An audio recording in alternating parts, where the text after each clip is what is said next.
This panel, this concluding panel, was supposed to answer a question about whether this is a moment for the global rise of the euro. I think we're likely to have more questions than just one. And as you have all noticed, we've been discussing at the same time during this conference what should be done in the next days, if not hours, and what are the perspectives for the next decade, if not century. So this makes the task of the panel difficult, and this makes my task difficult because if I ask a particular question to the member of the panel, I'm sure they're going to answer another one. So I'm going to give them some freedom, but I would wish them precisely to address this issue of the connection between the short term and the long term. So we're going through very special times. What is happening during these days and weeks is likely to have some long-term influence on the perception of the strengths, the underlying strengths of the currency, the underlying qualities of the currency, and therefore the long-term perspective on the role of the euro. And also, I think we should equally ask questions about what we're learning these days about the perspective for the US dollar.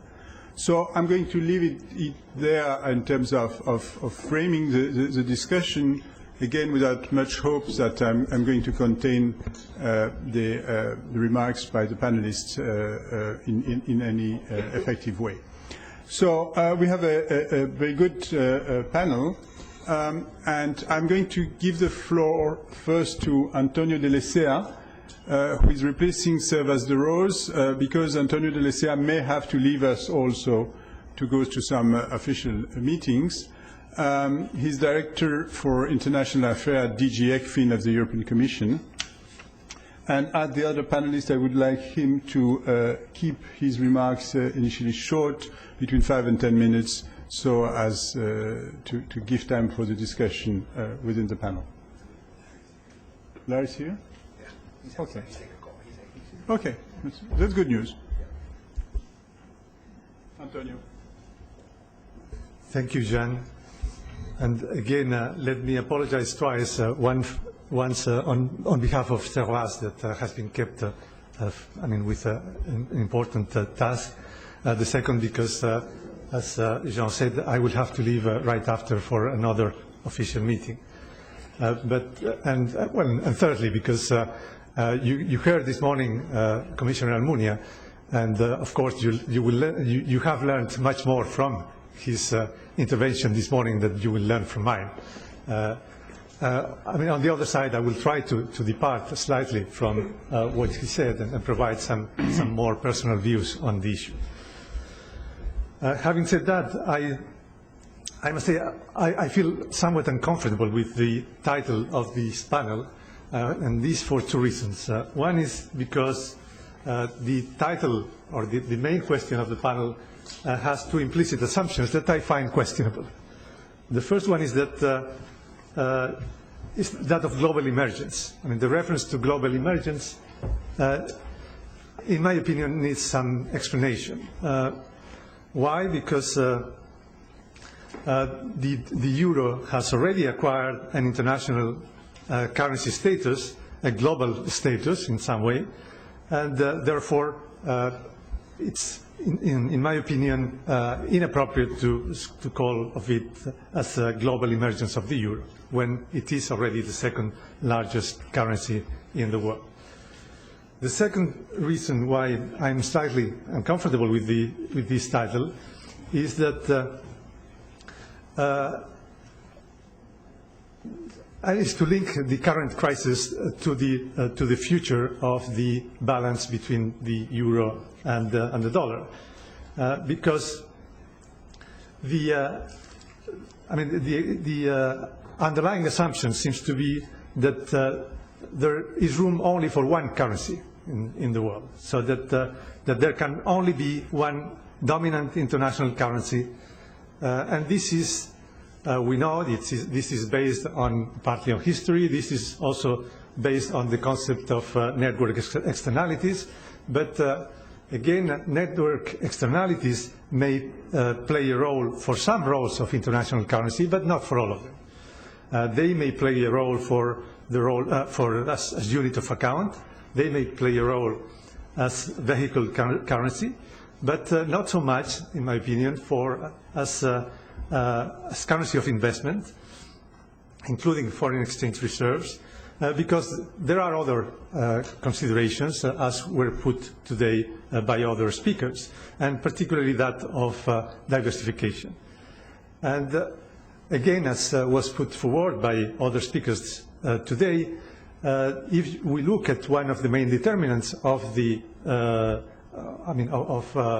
international currency, capital markets in the EU match the size of the US markets. It's true, the composition differs. It's true, equities, the equity capitalization is half that of the US, but the EU capital markets, and we have here some of the, of the architects of European capital markets, have also been catching up in terms of efficiency, liquidity, and breadth.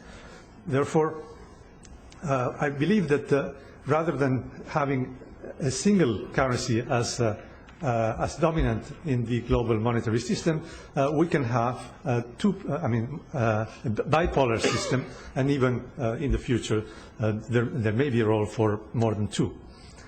So this takes me to the second issue. So, and this is the relevance of the current crisis to bring about a bipolar monetary system.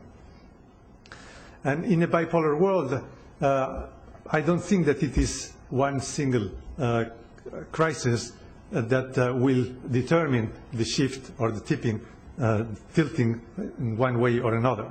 Change will probably be incremental, and crises are certainly destabilizing, but are unlikely to shift from one to the other. Having said that, what I think will be the impact of the current crisis on the role of the euro?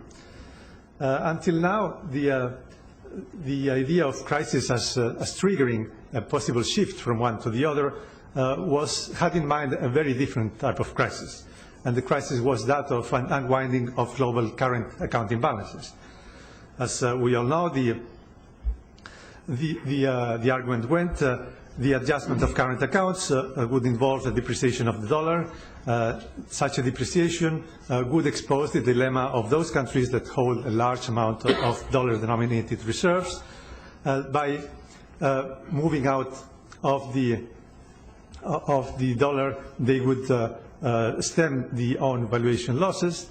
But if we look at the current crisis, it has started off as adjustment to an imbalance, but a different imbalance. The imbalance is that of the housing boom in the US that went into reversals. This is the only similarity. Once the crisis started, it is rather financial contagion and the uncertainty about the allocation of the losses stemming from those bad assets and the loss of trust that has been the trigger. And once the contagion has spread, it doesn't matter whether the crisis originates on this side or on the other side of the Atlantic. Therefore, the original idea that the euro area financial sector might be immune to this crisis, and unfortunately, didn't prevail. Therefore, I would claim that the current crisis will not tilt the balance of power in one or the other direction. It has shown the contagion, and therefore, even if the financial industry will experience profound transformations as a result of this crisis, the relative attractiveness of the financial markets in the US and the euro will not dramatically change, in my opinion, as a consequence of this crisis, and it will matter more as a function of the response of policymakers to this crisis and to the other challenges that they face. Therefore, provided that no massive policy mistakes are made on either side of the Atlantic, in my opinion, this crisis will have no very significant impact on the relative international status of the dollar and the euro. Thank you very much. Thank you. Your provision, provided no major policy mistake is made, is a strong statement. I'm going to give the floor to the panelists in alphabetical order. Leszek Balcerowicz was already introduced by Fred this morning. The only thing he did, one thing that is important for me that he did not mention is that he's the chairman of Bruegel. Thank you very much. Before I address the question of the relative role of Europe, let me make some comments on the present situation. I will skip the most difficult question of the crisis resolution. And instead, let me mention something which seems to be a bit absent from at least today's discussion, the diagnosis and the longer-term lessons.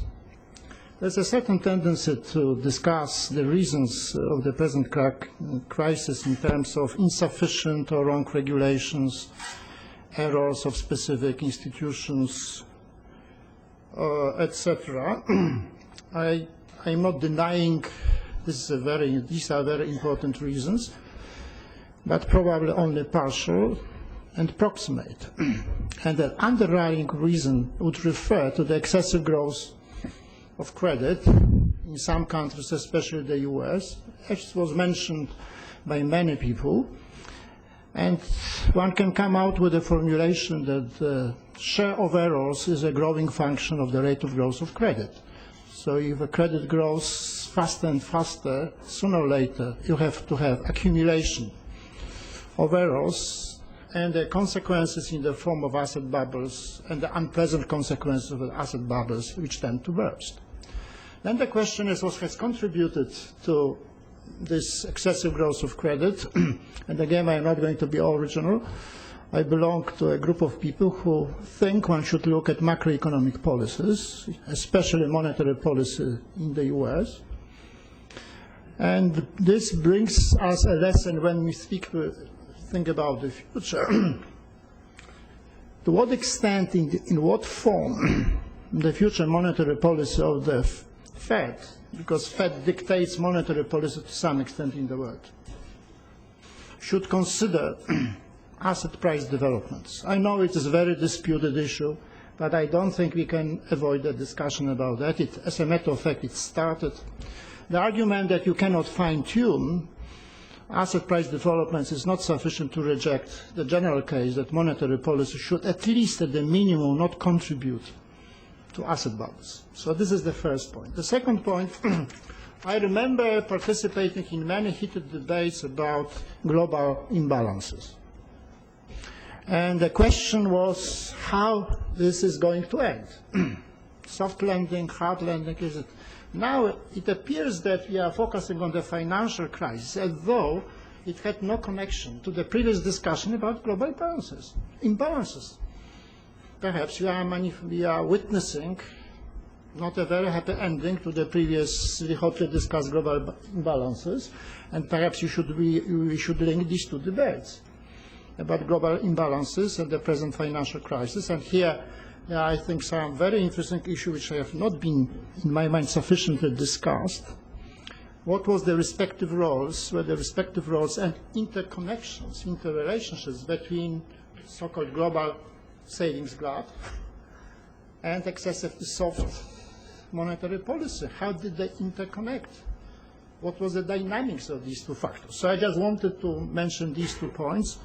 On your question, Jean, I would agree with my predecessors that the most likely outcome of the present crisis, however it ends, would be neutral for the respective world role of euro and the dollar. One should not rush with the conclusion that euro is going to benefit because, as we know, the world is interconnected, and besides, the eurozone economies are not as flexible as in the US. In the longer run, I tend to agree with Adam that certain long-term factors rather prevent euro to become more and more important global currency. And these longer-term factors include faster rate of longer-term growth for the U.S. Is sufficient to mention the demographic factors and the security consideration and the greater political cohesion of the U.S. in the foreseeable future compared to the European Union. Thank you. Thank you. Thank you very much. Thank you for bringing those new dimensions into the debate. Although the global imbalances were anyway present when we discussed the appetite of the rest of the world for U.S. financial assets and whether this is a lasting characteristic. So in a way it was already present in the discussion. Fred? Sean, I will try to both link the long term to the short term, as you suggested, and be succinct, as you also suggested. The dollar has been the dominant currency in the world for about a century for a simple reason. It had no competition. There was no other economy that was anywhere near the size of the American economy. There were no financial markets underlying any currency that were anywhere near the size of the U.S. financial markets. And so, through bad times and good for the U.S. economy, the dollar was dominant. Even in the late 1970s and early 1980s, we ran 3 consecutive years of double-digit inflation. Interest rates went to 20% plus. We had the deepest recession since the 1930s. The dollar lost a little market share in that period, but not much, because there was no competition. The Deutschmark was the closest rival or competitor, and it never achieved a market share more than about 1/4 that of the dollar, mirroring the fact perhaps that the West German economy was about 1/4 the size of the U.S. economy. And as Helmut Schmidt always used to remind us, West Germany is the size of Oregon. So don't expect us to play a global role. All that changes with the advent of the euro, because now we do have a currency based on an economy as large or larger than the U.S., financial markets which, while not equal in every respect, even prior to the crisis, are certainly a competitor and superior on some metrics. And so the whole international competitive position for global currency status changes with the creation of the euro. However, it's not likely that the euro would kind of seamlessly ascend to an equivalent role to the dollar for another simple reason that comes out of the study of the history of global currencies: inertia and incumbency advantages. We don't have very many observations to study this topic, but the history of sterling, of course, suggests that incumbency advantages and inertia are very important, because sterling retained a major international role for more than 50 years, beyond any conceivable notion that the UK was a major world economy, let alone the dominant world economy, as it was when sterling first achieved its global dominance, when it had no real competitor back a century earlier. So the crucial question is whether the inertia and incumbency advantages will be overcome by some significant effect that would then permit the newly eligible international currency, the euro, to seriously move up alongside the dollar. In short, the U.S. has to screw up. The incumbent has to mess up badly when there is a competitor in place for the situation to change. As I mentioned, the U.S. did screw up considerably back in the late 70s, and later on, productivity growth very slow and the like, but then there was no competitor.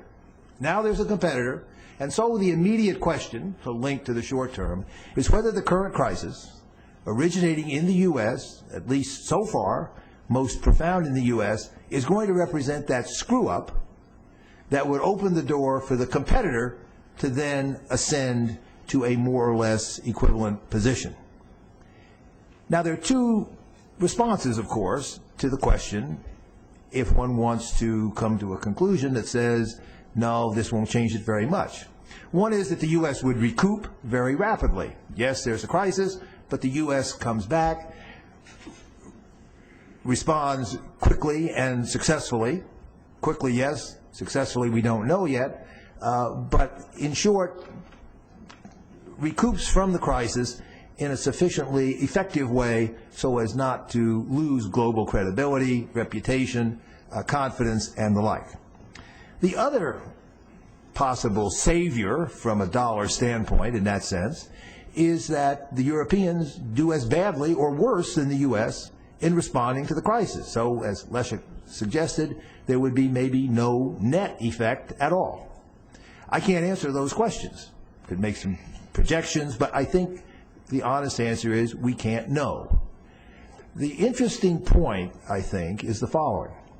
The U.S. and Europe must cooperate today at the G7, this weekend at the IMF, and for the coming months and probably years to get the world out of the crisis. So there's got to be intense cooperation between the issuers of the two key currencies to enable the world to come through the problem. But at the same time, within that cooperation, there is inherently some competition, because whichever one does better, whichever one resolves its own problems more successfully, whichever one comes out of the current difficulties more rapidly, will lead to some conclusions and some important inferences about what the long-term market reaction is going to be to euro versus dollar, and whether this situation will produce that historic change that is required for a global currency relationship to change in the way it did in the past, when the dollar replaced sterling,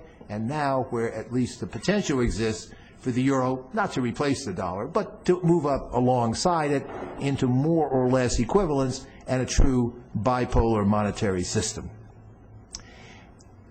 I think the other interesting question from a U.S. standpoint is whether the ascendance of the euro to a more or less equivalent position would be a good or a bad thing.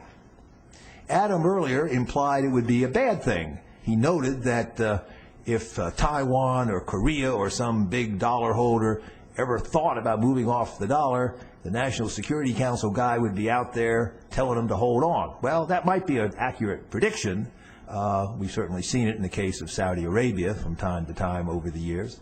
But the question is whether that's right, and whether the United States should resist or, to the contrary, welcome the advent of the euro as a more or less equivalent currency. I think the impact, obviously the U.S. must do everything it can to restore strength and stability for the dollar in terms of our own economy, in terms of the world as well. But the key currency role, the international currency role, I think is more ambiguous from a U.S. standpoint. In the short term, it's obviously great to finance those big imbalances as long as you can and live beyond your means. But as Leszek just said, that set of imbalances, persistent overvaluation of the dollar in trade terms, clearly contributed to the big capital inflow, which kept interest rates low, which enabled the U.S. to live beyond its means, which, at least in significant part, is an underlying cause of the current crisis. So I believe it would be a healthy thing for the United States to move to a bipolar monetary system where there was some competition. We all believe in competition in goods markets, financial markets, practically all markets. So why not on the international currency plane as well? History shows that you can run bipolar monetary systems. Barry Eichengreen's recent work has reaffirmed that. There's no reason why the U.S. and Europe could not cooperate effectively to manage a bipolar monetary system. And the healthy competition I think it would promote might be an element, as we reflect on the causes of current crisis and how to avoid them in the future, might be a healthy element in reducing the prospect that we go through this dreary cycle again, have more bubbles that are bound to burst, and try to keep the U.S. as well as others from living too far beyond their means. Thank you, Fred. I'm sure we're going to come back to this issue of healthy competition. Give the floor to Erkki Liikanen. He's the governor of the Bank of Finland. I would like to remind you that before he was a European commissioner, and so has dealt with other policy issues too. Thank you very much. Also member of the ECB Governing Council, so Mr. Lorenzo and Christian down there in the same line. So can I just start by replying to one of your questions?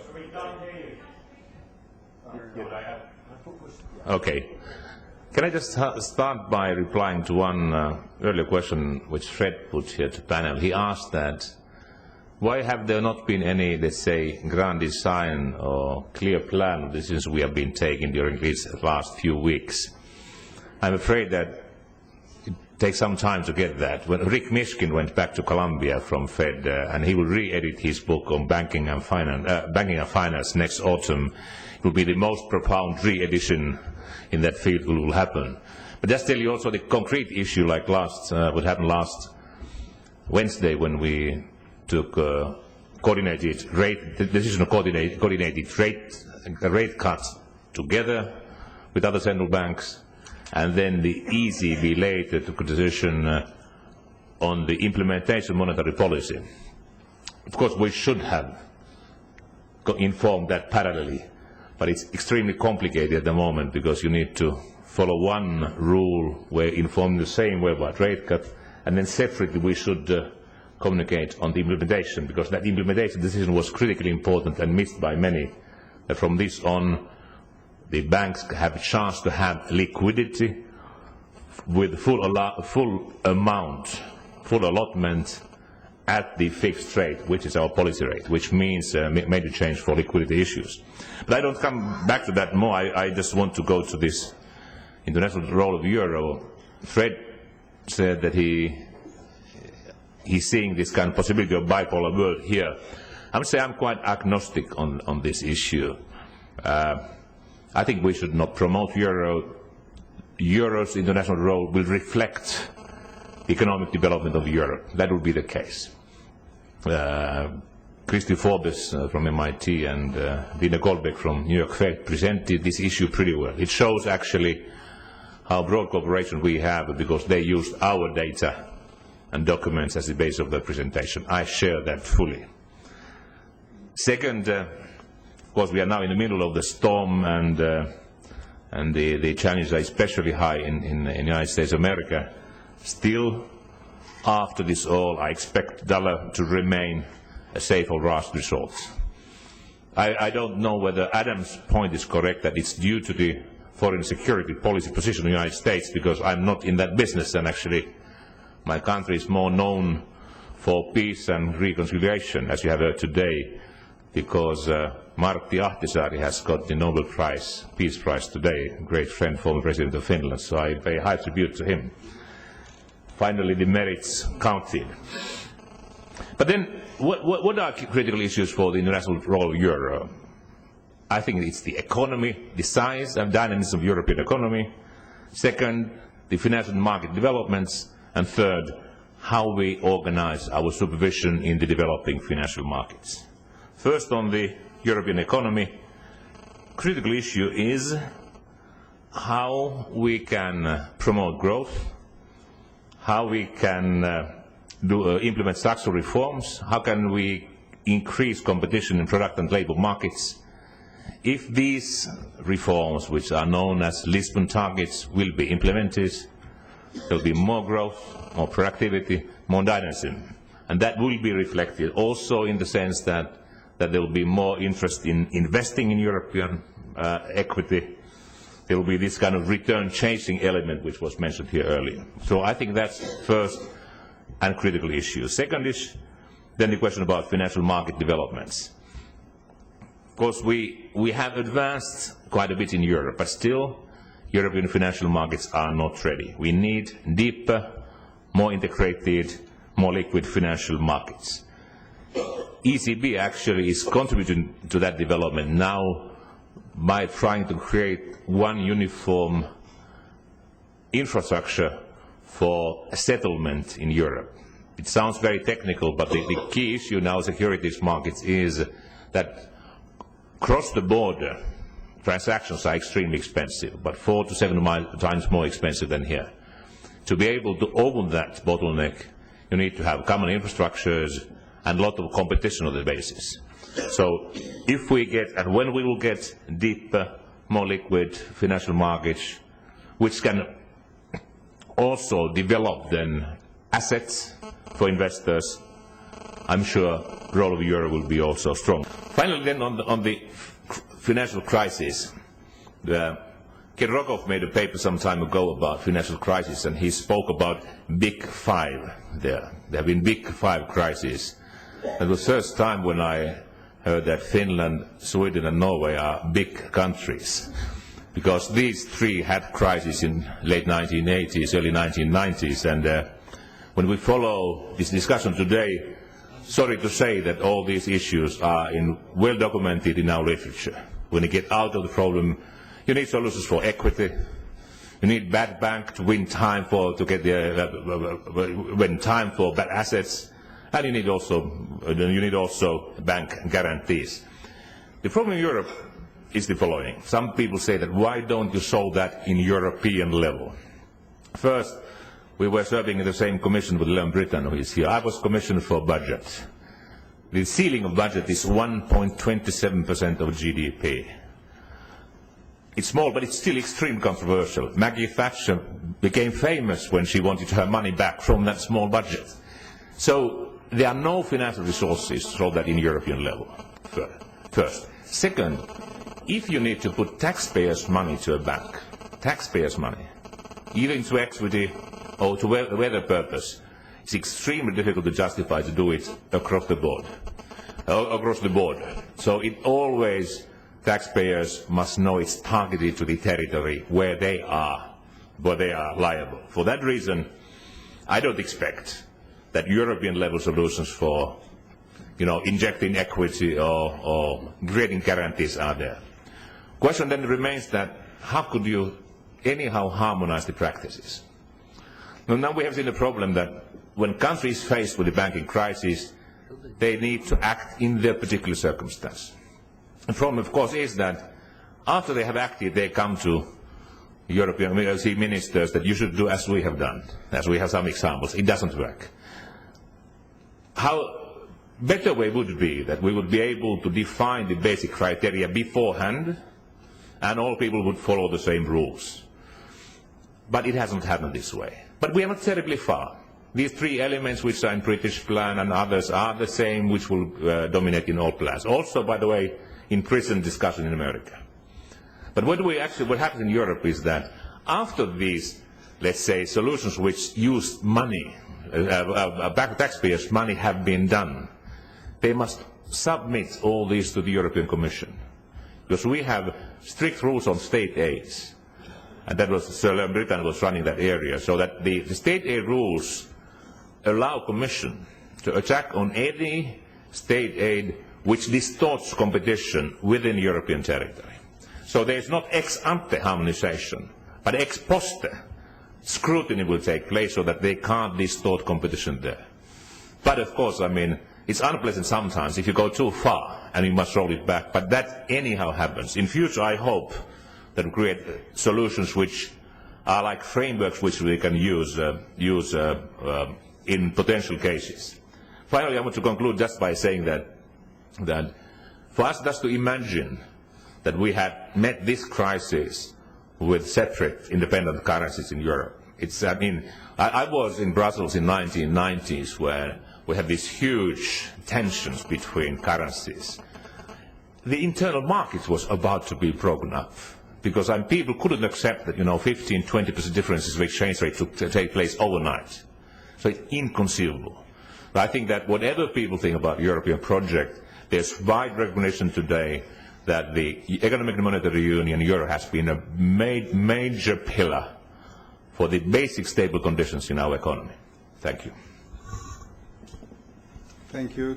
Thank you also for this rather optimistic, positive tone view. The last panelist is Larry Summers. Old habits die hard, so let me just begin by remarking that a strong dollar is in the interest of the United States. I I'm periodically invited to speak at the Institute of International Economics on a topic about which I don't have any particular expertise. And so I'm not quite sure what I'm going to say, and that there'll be anything much that I can contribute to the discussion. But I've learned that if I arrange things so that I follow Fred, Fred will say something provocative that I think is wrong. And not necessarily that is wrong, just that I think is wrong. And once again, Fred has not let me down. It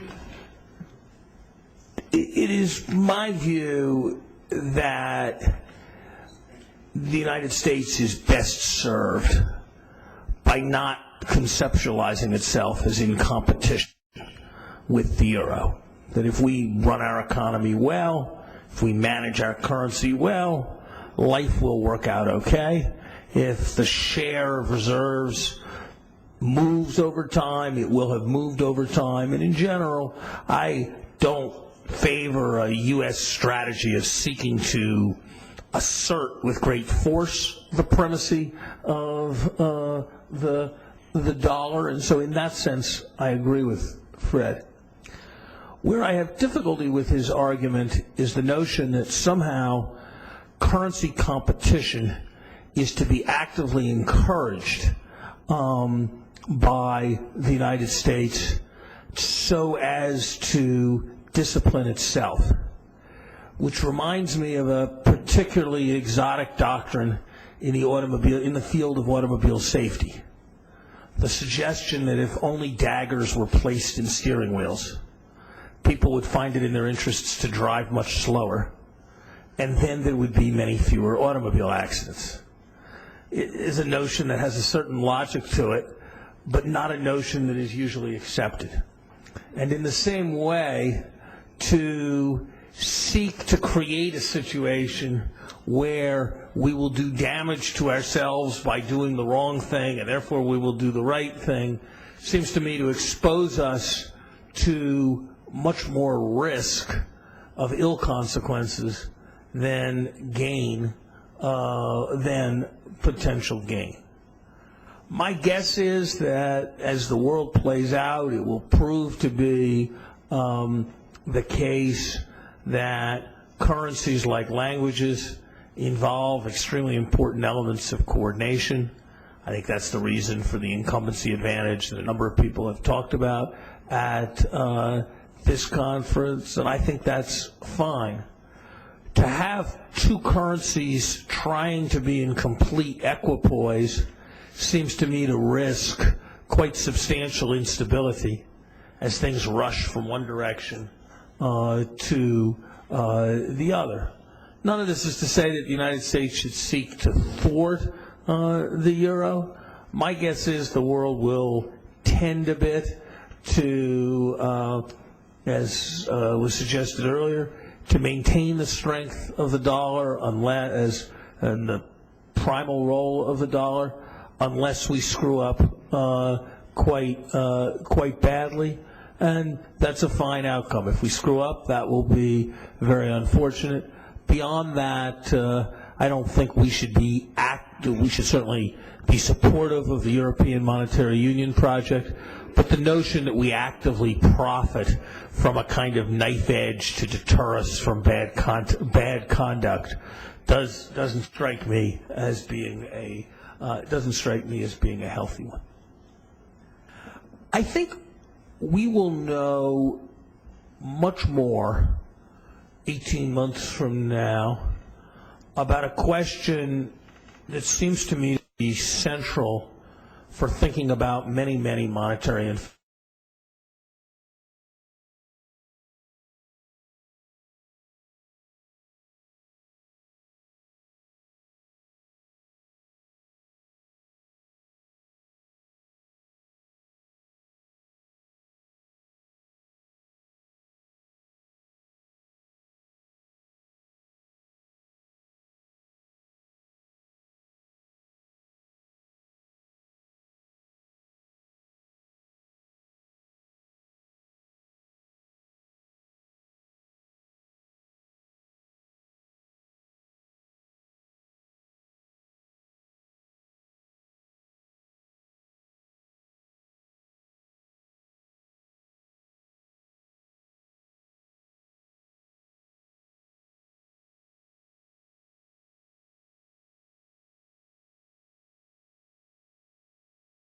itself a tremendous financial crisis, that it being a focal economy in the focal economy in the world, its financial crisis inevitably had spillovers because others purchased its assets substantially.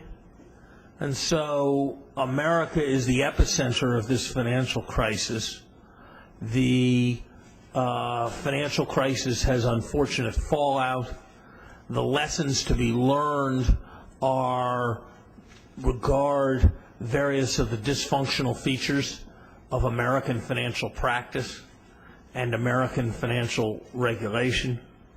The event is a substantial boon to those who favor the view that the American model of capitalism, or more generally the Anglo-Saxon model of capitalism, is somehow inferior to alternative, more corporatist and dirigiste models. And that is one view with respect to the financial crisis. A second view with respect to the financial crisis is that in a period of global high liquidity and globally lax supervision, encouraged by the complexity of enormous complexity of financial instruments, a financial crisis developed with respect to the imprudent practices of financial institutions everywhere. That the first incarnation of the crisis happened to be American subprime, but that was largely coincidental. That because America has more mark-to-market accounting, because America has more institutions that operate on a hair trigger because they're outside of the system of large state-embraced banks, the crisis was felt first in America, was dimensioned first in America, was reflected first in America, but that in fact the magnitude of the financial system rot in Europe is not so much smaller as it is less discovered than the financial system rot in the United States. That Europe is behind because of the slightly different exigencies of the real estate cycle, and behind because of a slower process of revelation of financial pain, but the crisis is fundamentally global and to be, or at least transatlantic, and to be interpreted in transatlantic terms.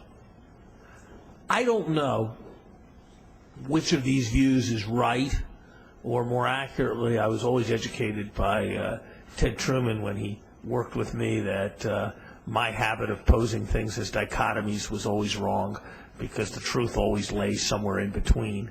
So perhaps it's the role of wise older colleagues.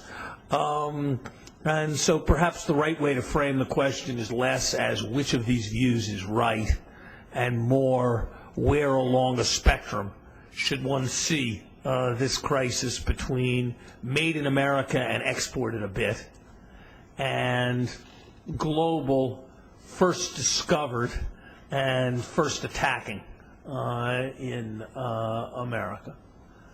I don't know the question of where on a continuum between those views truth lies.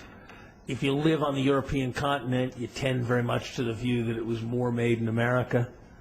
Many in the United States, particularly those associated with more institutions that would be thought of as part of the shadow banking system than part of the official banking system, would tend rather more to the latter view, that it was first discovered in the United States. I don't pretend to have a view as to where truth lies. I'm genuinely not sure. But I think the question will be enormously important. because the more the problems are in the first category, the more the situation is the first, the more these events are threatening to the dollar and the model for which it stands, and more likely to portend a change in currency arrangements. The more the reality is the second, the less there is really an issue here that would point to the euro gaining share relative to the United States.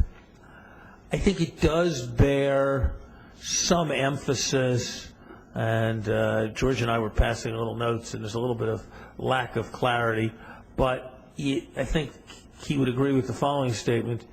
It is certainly not the case that European stock markets have vastly outperformed American stock markets over the last 9 months.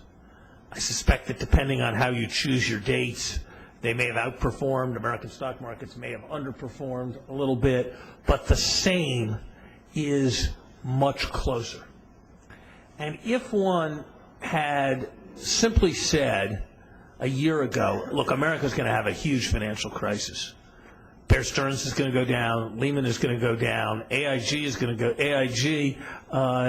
go down, Merrill Lynch is going to be sold, and there are going to be 5 Latin American countries that can borrow money cheaper than Goldman Sachs.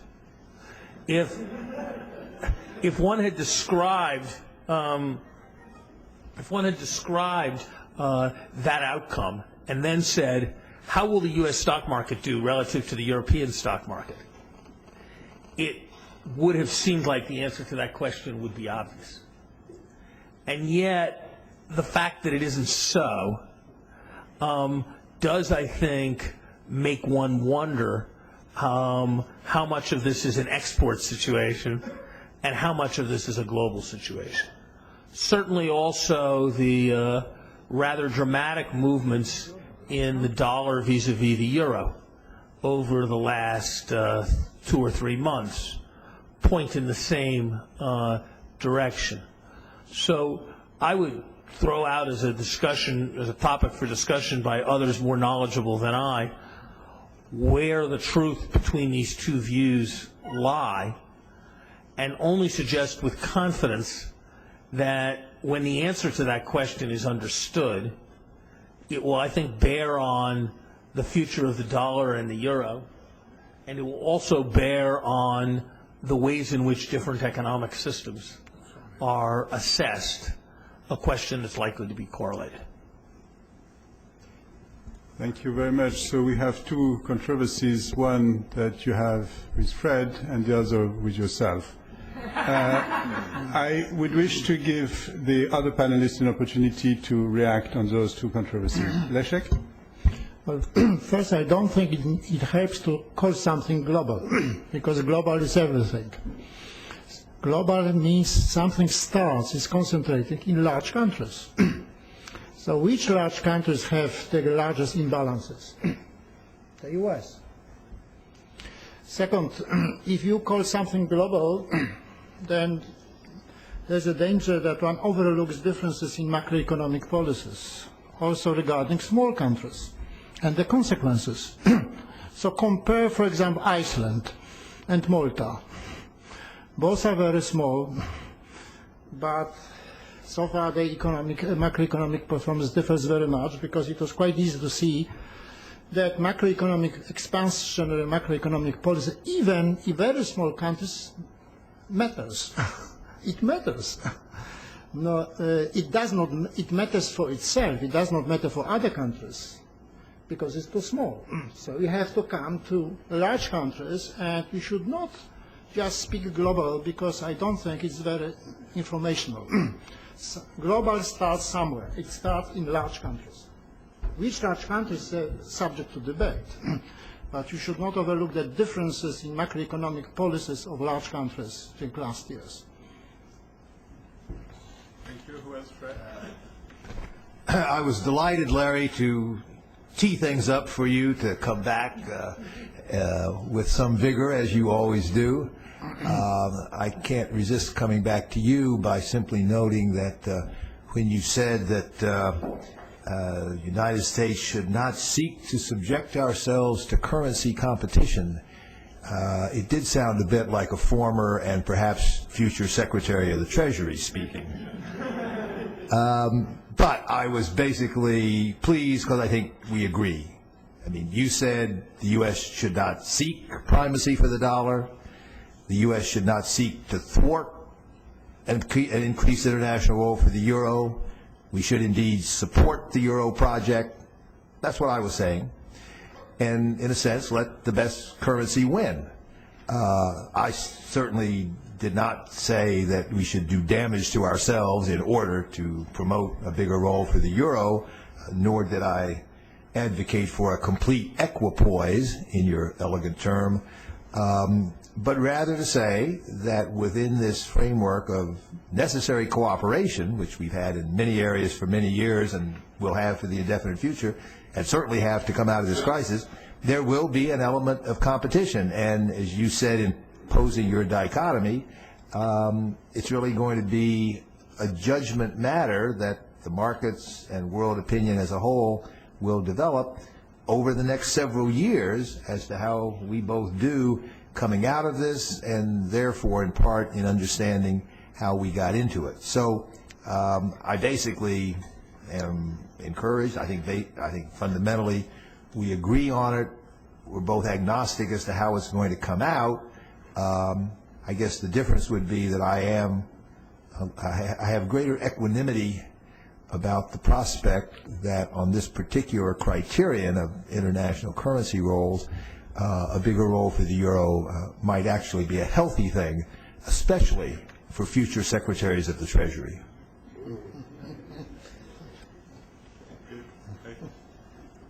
Just two comments. I actually want to comment also Thomas Meyer, because you actually spoke in the same way about exchange rate. I feel extremely uncomfortable when people start to explain everything with this short-term change in exchange rates. You know, last 2 months there were changes, which explains many, many things. Put 10 years there. If you explain the same way, it will be quite complicated. So let's look at it a little longer term. Second, on the financial markets, I mean, Larry said that, you know, we have a problem, and I know you have it too, but you have not revealed it. This logic is not extremely strong to my mind. I mean, I don't say that Europe is isolated. We never are isolated. I don't say the problems are our. I never say so. Of course, the banks who are dependent on wholesale funding have very tight time, because markets are tight, risk premia are high, and so forth. And there will be difficulties. But just to say that it's just because you have not revealed, that's the only real difference. I don't buy that argument. I think it's time to open the floor for question, remarks. George Floor. Can I get a brief response? Brief. With Leszek, I agree. I don't know quite how to rephrase it, but I should have said, is it a U.S. crisis or a U.S. plus major European crisis? I could have drawn my dichotomy in a sharper way. Some of Fred's comments I'm going to choose to ignore, but particularly his final remark, and one of his earlier remarks. I actually suspect that Fred and I are not far apart on the operational policy implication. I think we do have a difference in view as to whether the competitive aspect is to be thought of as something to be welcomed, or as a slightly unfortunate concomitant of what is in general the right approach. You know, I hope I was careful to not take a view on which of these two views, the U.S. export view versus the made together in slightly different ways in U.S. and major Europe view. I hope I was clear to not be taking a position on that question, only to suggest that the answer to the question, which one would assume we will know 2 years from now, is one that's likely to be revealing. You, from the tone of your remarks, have a very strong prior in favor of the first view, that somehow this was really made in the U.S. and I said it's different. It can be different. That's my story. Okay, so let me now first give the floor to George Soros, and then George Sapari, Leon Breton. The current crisis, returning to the euro from the discussion you had,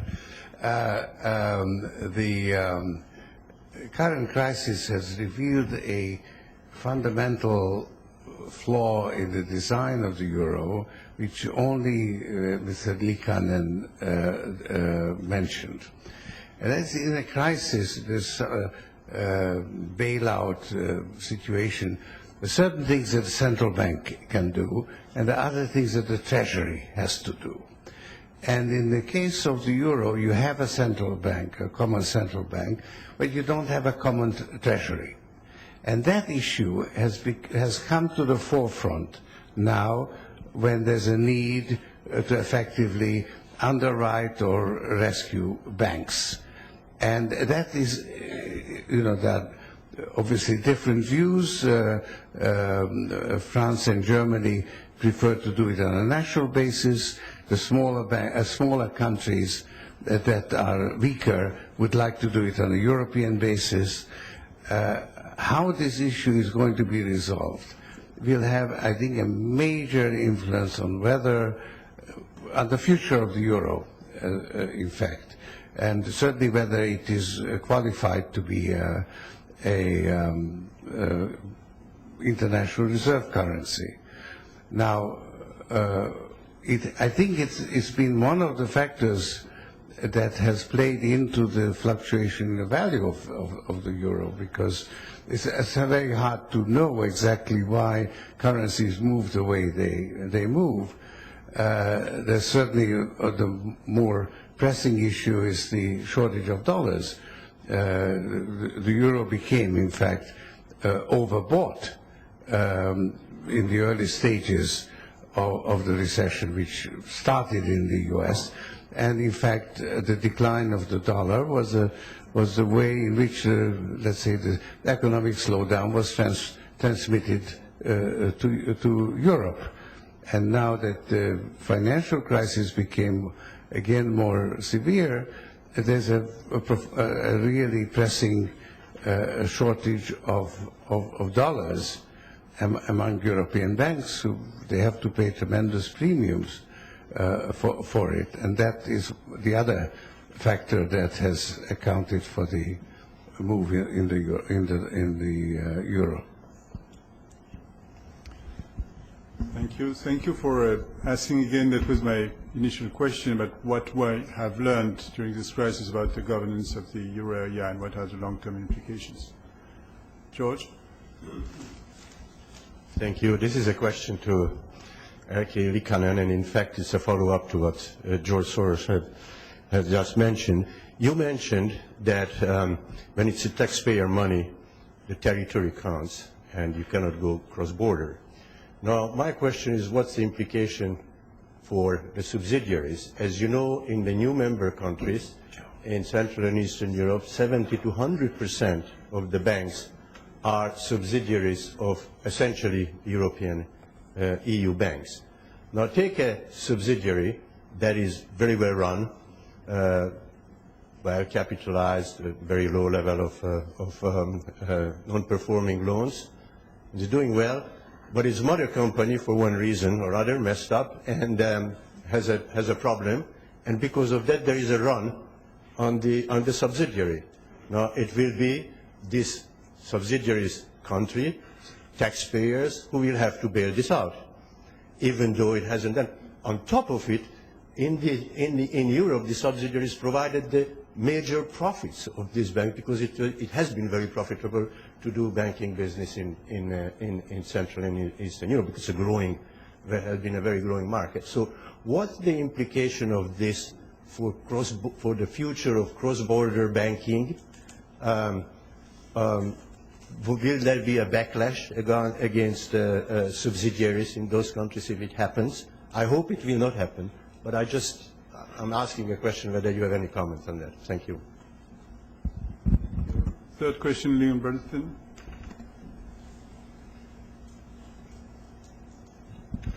Two things that I'd like to say. First of all, commenting on George Soros's point that the European side of the crisis can't be dealt with exclusively by the European Central Bank, but it has to be dealt with by treasuries. Maybe this is an unacceptably pragmatic British approach, but as far as I see it, it doesn't matter whether it is done by European institutions, so long as it is done by Europe, by which I mean that if for institutional and historic reasons it's impossible to agree a big plan to be implemented by Europe, it doesn't matter so long as the European finance ministers agree on the principles that should be applied by individual national countries, which have a degree of flexibility as to how they apply them, but are doing the same things, dealing with the same problems, with the same broad objectives. But the broader point that I was going to make is this.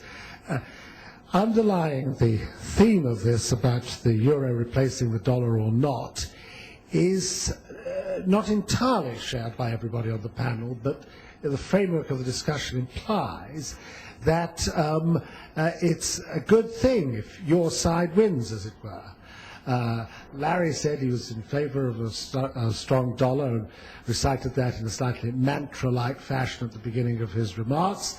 But I thought I was going to agree with Fred. But then he said in his concluding remarks, let the best currency win, applying that this is a contest and that winning is a good thing. Erkki, with whom I agreed, said it's not a European objective to make the European currency, the euro, an international reserve currency. And I just want to say that I'm very glad to hear that and grateful for his kind remarks about my own role in these matters, but I just want to bring to bear a little bit of the experience of the United Kingdom. I'm just about old enough to remember the time when Britain was struggling to retain an international role for sterling. And all I can say is it became very clear to the younger among us that having this international role as a reserve currency was not only not a big prize, but a major handicap to dealing with the British economy, a major handicap. And one thing is clear, and if the cap fits, wear it, and I don't say who it does apply to, but if you are a country, a major country, where the economic fundamentals are pushing your currency away from its central role in the globe, there's nothing more disastrous than to try and follow policies that are designed to cling on to that role, because those are going to be seriously disadvantageous. The short-term advantages of the seigniorage role and so on are obvious, but clinging on to a role that you have objectively lost is seriously disadvantaged. And I speak disadvantageous, and I speak from that experience. Thank you. So 3 very different points, but important points. We're going to go through the second round of questions, if you allow. I would wish the panelists to react. Erkki? Yeah, Georgi asked directly to me, and I made comment to George Soros' question. As far as role subsidiary is concerned, there's a clear difference between subsidiary of the bank and branch. The subsidiary is legally independent. So in these crisis settlements which we have had, actually in the case if there are subsidiaries, the countries were able to cooperate because they, in some cases, the subsidiary national supervisor supervises the bank. They know the situation and they have ability to act nationally. If it's branch, it's outside supervision. So if there's a question of branch, I can't see how any cross-border agreements could be done because it's the home supervisor of the home country which supervises. No taxpayer will put money to a bank his supervisor doesn't even know anything about. In subsidiary case, it's slightly different, and in this case, at least, it worked. George Soros, just to say one comment on this European Treasury issue, that last 2-3 years have been actually rather positive in that area, even though we don't have a big European budget. But the certain good, sound budgetary principles have been applied in all. The Stability and Growth Pact, which aimed at cutting excessive deficit, has been respected last 2-3 years, I must say, during this regime in Germany and last 2 years also in France, which means that we have given more role to automatic stabilizers. Everybody has accepted the excessive deficits are harming the economic development. Much further you obviously cannot go, but even that is a good step forward. Just to clarify on Sir Leon's last point, when I said let the best currency win, I meant in a market sense, let the market determine whose policies are better, whose performance is better, and that will, as I think Larry and I both said, probably determine which currencies play which relative roles in the future. I distinguish that market choice from national interest, or certainly any driving national policy to promote either currency as the dominant one. I thought I was clear in my remarks that I had some preference, actually, which Larry didn't care for, but I have a preference for that kind of competitive international currency mode, in part on its disciplinary grounds. And I hope I will therefore retain your support for my view in this debate. A small remark on banking supervision in Europe. Whatever arrangement emerge, they should be country-specific, largely, because countries differ. For example, there are some small European banks which are of systemic importance in some new members. And second, I don't think it would be advisable to have a complete harmonization of supervision. I give you one example. From my own experience as a former governor of central bank and the head of banking supervision, we've noticed that the rate of growth of housing credit denominated in Swiss francs is excessive as a banking supervision. And this was specific for Poland and some other new members, and we introduced special regulations which have slowed down the growth of this. This can be, one can call it, this was just a counter, a reverse of subprime, because it makes it more expensive and more difficult for poor people to get housing credit. And I think it has worked in the sense that it slowed down the rate of previously excessive growth of credit. And this cannot be pan-European solution. It has to be country-specific. Thank you. Larry? I guess there are really two issues here. I think the issue of European crisis governance, if I can call it that, is a profoundly important one, and we will, I think, know better how well the system works a year from now than we do today. I am inclined to agree with Leon Britton that whatever defenses can be offered for it are more in the pragmatic domain than in the theoretical domain. And just how pragmatically effective and successful it is, we will know. I do remember vividly a meeting of WP3, perhaps a decade ago or slightly more, at which, at the informal lunch that brought together central bank and treasury deputies from the G10, I more or less innocently inquired, could you just help me understand? Suppose the third largest bank in Spain is about to fail. Who are the players and who's responsible for what? What's up to the Spanish Treasury? What's up to the Spanish Central Bank that no longer has a currency? What's up to the ECB? What's up to Brussels? Just tell me what the protocol is. And again, this was 10 years ago. At that point, there were half a dozen European hands raised. The only problem was it was like any group of economists. There were half a dozen answers offered to the question by the half a dozen Europeans who were raised. I assume that matters have been rationalized since that time, but I do think it's an important issue, and it's particularly an important issue when you have to move rapidly. You know, I think there is there's a kind of deep question which is implicit in Leon's remarks about trying to win, which is you're a nation or a region with a central bank, and it has to make monetary policy. and what weight should stuff about the exchange rate be given in the formulation of monetary policy. And there's a traditional doctrine associated with inflation targeting, which is kind of to say none really. Or more accurately, yes, insofar as the inflation rate predicts exchange rates predict inflation and such, then it comes in a bit, but fundamentally none. There's a different line of thought, which forever has been associated with Fred, for example, which is that the achievement of stability in exchange rates is an important objective in and of itself, and some combination of intervention and monetary policy, that should be given some independent weight in monetary policy. The notion that you should want to protect your country's role as a reserve currency is a particular version of the hypothesis that you should let the exchange rate influence monetary policy.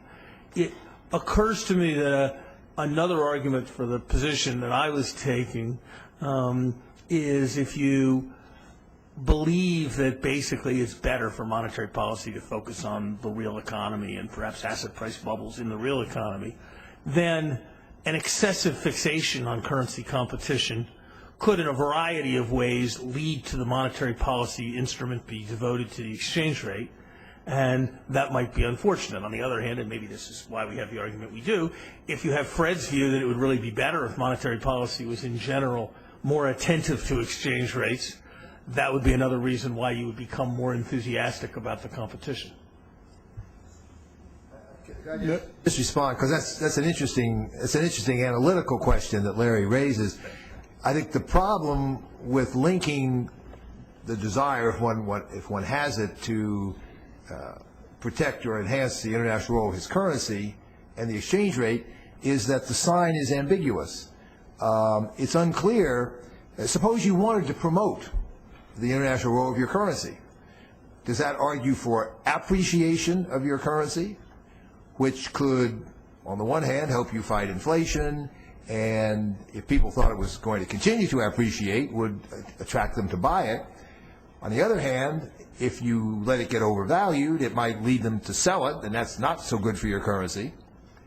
On the other hand, if you tried to depreciate the currency and strengthen your current account, your competitive position, some aspects of your domestic economy, assuming you had an effective inflation targeting or other anti-inflation scheme in place, you could argue that. So I think, Larry, the link between those two things is actually unclear. I've never made the argument you just made. It's an intriguing one, but I don't think one can make it because you don't know which way it cuts.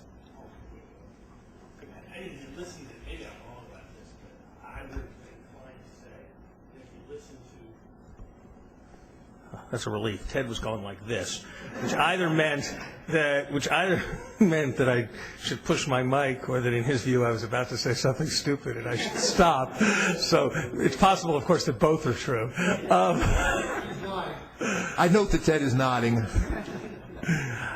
I guess I would have thought that at least all the dogma of people making choices around reserves is that hard currency policies make your currency more attractive. So to just strike a low blow in the spirit of some of yours here, Fred, the kinds of policies that the United States pursued in the late 1970s seem to me to be unlikely on any theory to have been constructed from the point of view of promoting the role of the United States as a reserve currency, as evidenced by the need of the United States to issue foreign currency debt in that period of your stewardship.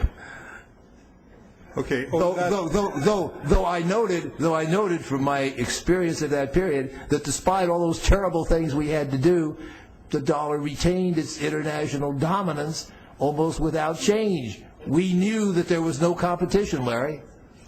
May I propose that this controversy is about the issue you declared both that you agreed perfectly on 10 minutes ago. So there was one European hand raised to answer the question that Larry asked 10 years ago. Because Larry asked 10 years ago about Spanish bank, but I would like to take a more complicated question. Fortis last time. How Fortis is a bigger compared to GDP of Belgium than any Spanish bank in Spain. So it's 225% of GDP of Belgium. How was the crisis handled? As far as emergency lending is concerned, the rules are clear, it worked.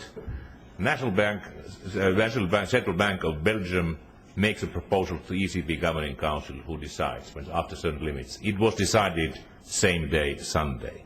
As far as the equity is concerned, this time there were headquarters and two subsidiaries. Treasuries got together on that particular Sunday, decided together and shared their part, how they injected equity. All the decisions were announced at the same time, 10 o'clock on Sunday. Spanish case is easier, because there are less participants in the discussion. Thank you for this clarification. So there are a couple of questions, and here, yes, you, please.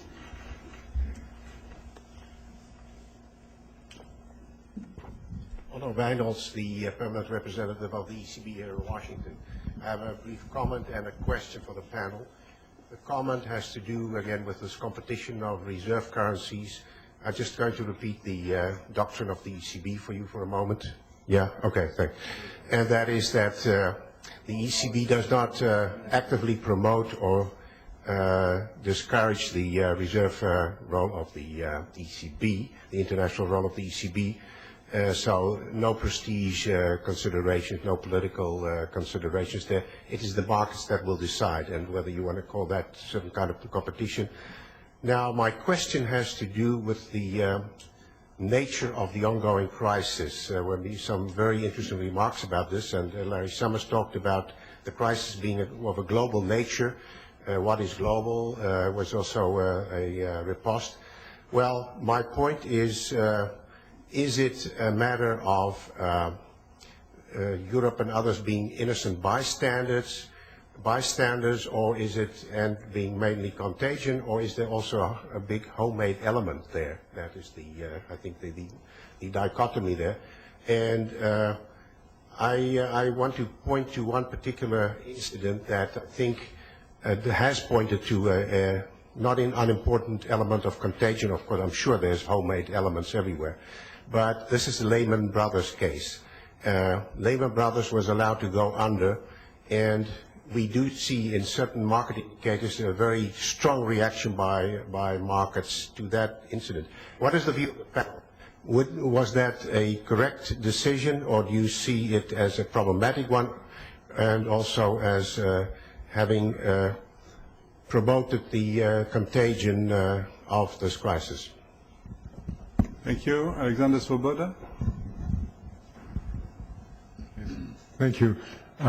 This discussion about dominant currencies and international currencies sort of gets me to think that plus ça change, plus c'est la même chose. Because I seem to remember that in the mid-1960s there were already discussions in the United States whether it was worth keeping the link to gold and the international role of the dollar and so on. And, well, there was a case of Britain that Leon Britain described or mentioned. But it seems to me on these matters, it's not a question of actively promoting the international role of one's currency for the sake of actively promoting the role of the currency and winning a competition on international markets. It's a matter of the costs and benefits of having a currency that's an international currency. A number of small countries, Germany was mentioned, Switzerland, my own country, is another case, actively discouraged the international use of their currencies because it had many disadvantages.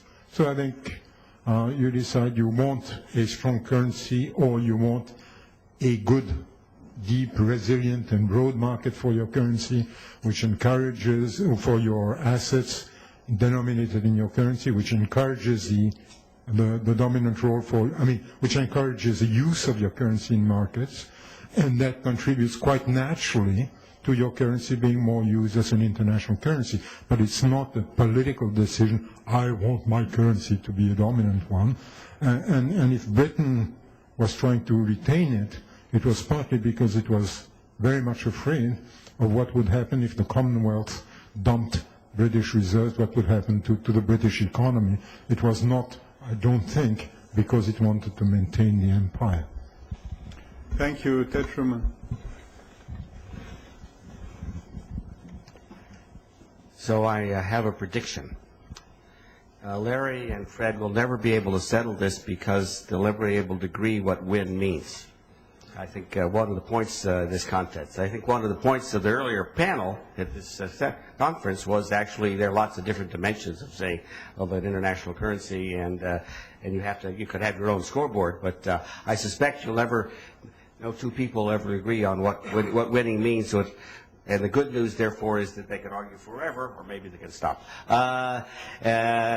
including the extent to which markets vote and whether that's good or not for the country. So I have a question which sort of goes to the European discussion, but it's slightly broader, and you might have a view on it.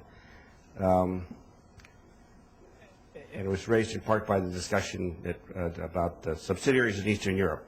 I'm not quite sure that subsidiaries or branches makes a difference, by the way. I mean, it makes a legal difference, but it doesn't. There are, as we've learned from this crisis, there are reputational risks, and once you get into reputational risks, it doesn't make any difference. In my humble opinion, when I've been involved, though I haven't been a bank supervisor, I have spent too much time with them for 30 years. But the broader question is actually quite interesting, and it sort of goes beyond Europe, right? So you have a country, and it has a national supervisor, and the national treasury is responsible for solvency support. But as has been illustrated, in some cases you have countries where the financial institutions are large relative to the country as a whole. Right? You have your example of Iceland and Malta, if you want to put it that way. You have Belgium. You have lots about Switzerland itself, if you want to put it that way. I mean, it strikes me as if we're going to think about the international financial architecture and the broader supervisory architecture going forward. I mean, these institutions, right? I mean,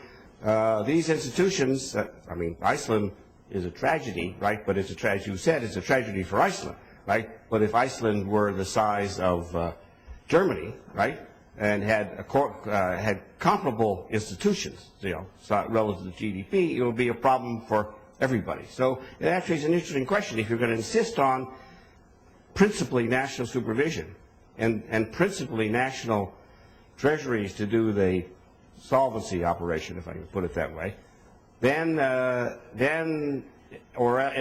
if they can't do it, then there are implications for everybody else. Then it seems to me you have a sort of a question whether you're going to run the system and say, the global system will say, your bank, in some sense, can't get that large. I mean, that would be one answer. I'm not sure what the right answer is either, but it seems to me as an interesting question. What is important is not that your currency is the reserve currency. What should be important to a country, and this implies that you can have 2 or 3 currencies in existence at the same time playing international roles, and not in competition for dominance. What is important is that your nationals, for example, enjoy the advantage of your currency being used widely abroad, that in the invoicing of trade and so forth. All of a private sector uses, essentially, may be of more intrinsic advantage to the economy than the fact that the Chinese may be holding X billion dollars of U.S. dollars in their reserves. Well, I think, in a sense, there's been too much attention given in all of this debate on the role of the currency in the official center or section or in the monetary system narrowly defined. It is in the international business sector that I think we really want to look to the roles of currencies. And there it's obvious, I think to me, that more than one country or more than one entity, such as the monetary union, can promote the international use of its currency or assist its nationals in doing so without necessarily entering into competition with some other government. One thing, of course, is that exchange rate movements are a zero-sum proposition. You do want a modicum of exchange rate stability, but that speaks to the kinds of monetary policies you follow, not policies designed to encourage reserve accumulation by foreigners, but rather to assure domestic financial and price level stability. So at the risk of muddying this debate, I would suggest that it is cast too narrowly in terms of competition between currencies as reserve currencies, and insufficiently in terms of a role for your currency which is commensurate with your role in the world economy, and which promotes that role or assists that role, rather than trying to displace some other currency in the system. Thank you very much, Peter. Let's go back to the panel, maybe in reverse order. We start with Larry. I'm not going to take up all the questions.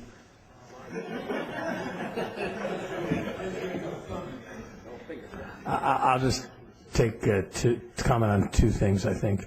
The first is, look, this has been studied at various points, and I don't know the results of all the studies. There's how good is it in terms of lowering borrowing costs to have your currency be a favored reserve currency? That's one issue. There's how good is it to be a transactions currency? That's Peter's issue. And there's a third issue, which I have a suspicion is sort of awkward to talk about, but I suspect may be quantitatively more important, which is how good is your, how attractive is your paper money as a source, as an asset for hoarders outside the law to hold, and what does that mean for seigniorage? Because the numbers from extra seigniorage, I suspect, loom fairly large relative to the rest of this. We were of the view, it's obviously not the most consequential issue in the world, we in the Treasury in the 1990s were of the view that it was a modestly internationally uncivil act for the Europeans to introduce the 500 euro note when we had made a very conscious decision so as to resist, so as to make our currency less attractive for drug dealers and black marketeers and the like, to issue the $500 note. I suspect if you calculate the seigniorage that results from that act, it's essentially an interest-free loan forever of that amount of money.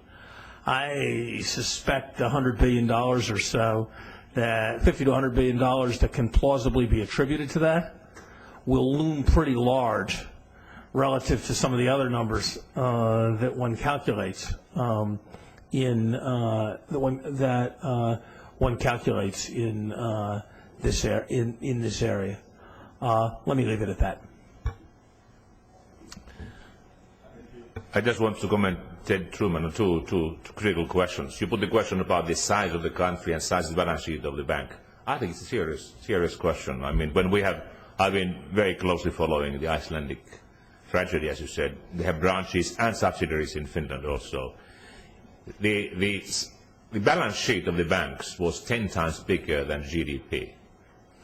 Balance sheet was more than 10 times bigger than the reserves of the central bank, which means that actually, in such a case, it's not a complicated calculation to say that you can't save it all. So we should always remember, and we are learning, everybody's learning it, that the central bank should be strong enough with its balance sheet, if it's not backed by treasury, as in many countries is, that it's able to do its job as the lender of last resort. That's the first issue. Second is that treasurer must be able to assess its capacity to act in case there will be problem with insolvency. And that's why this Fortis case is interesting, because it is relatively big. It's actually a huge bank vis-à-vis Belgium. And Belgium was able, together with Holland and Luxembourg, to act. But there are extreme cases where it would not be possible. So I'm sure that when we go out of this crisis, the treasuries and central banks must follow also the balance sheet of the banks which operate from their country, to be able to act in the situation of crisis. The difference between subsidiary and branch is not only theoretical. I'm in the middle of the problem at home, because there are three Icelandic banks which are in receivership now. 2 of them have subsidiaries, 1 has a branch. And I followed how Norway and Sweden has been acting. They have considered it possible to give liquidity emergency lending to a subsidiary because that's independent, supervised.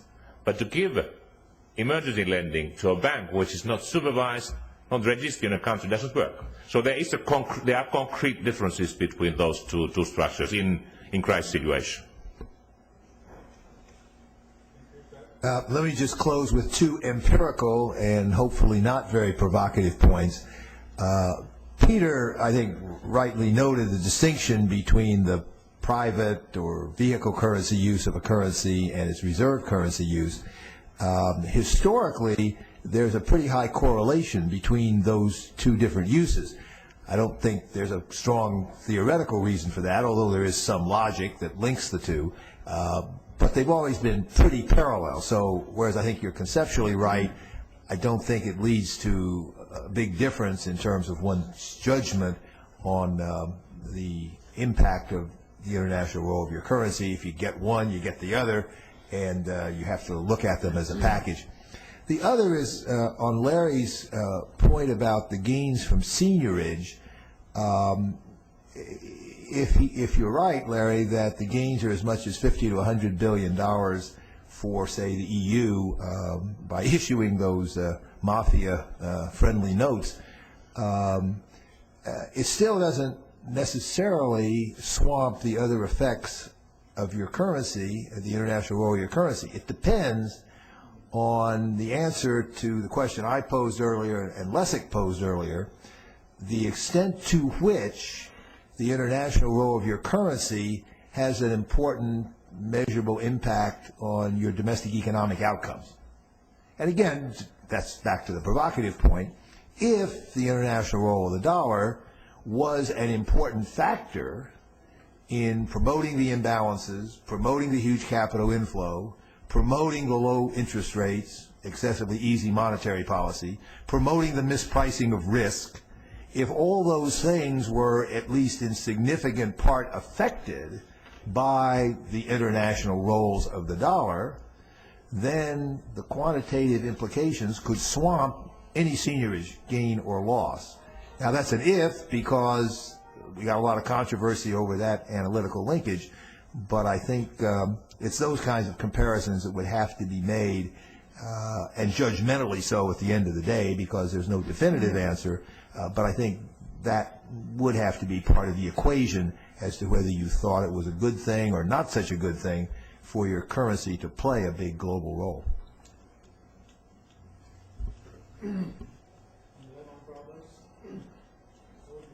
I would be very cautious in attributing what has happened after the bankruptcy of Lehman Brothers to the bankruptcy, because we've seen that we've been warned that if certain packages are not enacted, market would collapse. Packages are enacted and market collapse. This is a certain analogy, so not to interpret what is going on, to attribute a certain specific causes. Thank you. I think it's time to close. Adam, do you want to say something in concluding?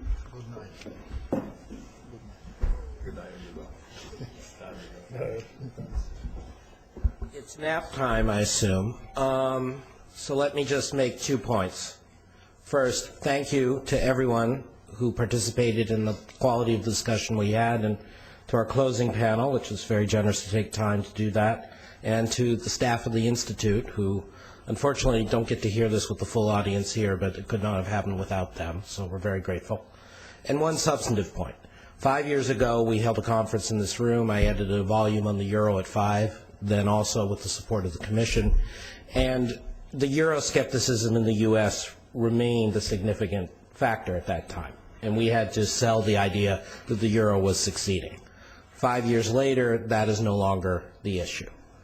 And let us at least hope that today's conference and everyone's participation draws a line under that Europhobe nonsense that existed for too long in the U.S., and even though we can continue to debate about what it means going forward.